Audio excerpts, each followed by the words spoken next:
ಅಭಿನಯದ ಬಗ್ಗೆ ಹೇಳಿದೆ, ನೃತ್ಯದ ಬಗ್ಗೆ ಹೇಳಿದೆ. ಇವೆರಡೂ ಇದ್ದರೆ ಸಾಲದು, ಅದಕ್ಕೊಂದು ಫಿಸಿಕ್ಕು ಇರಬೇಕು. ಅಂದರೆ ನಮ್ಮ ದೇಹ ಯಾವುದೇ ಕ್ಯಾರೆಕ್ಟ್ರಿಗೆ ಸೂಟ್ ಆಗಬೇಕು ಅಂತಂದರೆ ಒಂದು ಆ ಬಾಡಿಯ ಲ್ಯಾಂಗ್ವೇಜ್ ಇರಬೇಕು, ಜೊತೆಗೆ ಬಾಡಿನೂ ಇರಬೇಕು. ಹಾಗಾಗಿ ಈ ಮೂರನೇದೇನು ಅಂತ ಹೇಳಿದ್ರೆ ಫಿಟ್ನೆಸ್ಸು. ಫಿಟ್ನೆಸ್ ಇಲ್ಲದಿದ್ದರೆ ಏನು ಮಾಡಲಿಕ್ಕೆ ಸಾಧ್ಯ ಇಲ್ಲ.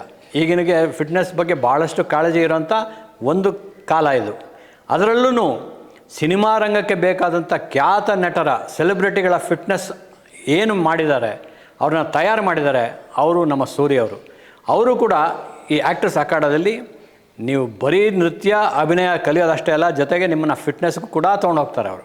ಸೊ ಹಾಗಾಗಿ 1 ಅಭಿನಯ, 2 ನೃತ್ಯ, 3 ಫಿಟ್ನೆಸ್ಸು, 3 ಇರೋಂಥದ್ದು ಆ್ಯಕ್ಟರ್ಸ್ ಅಖಾಡ.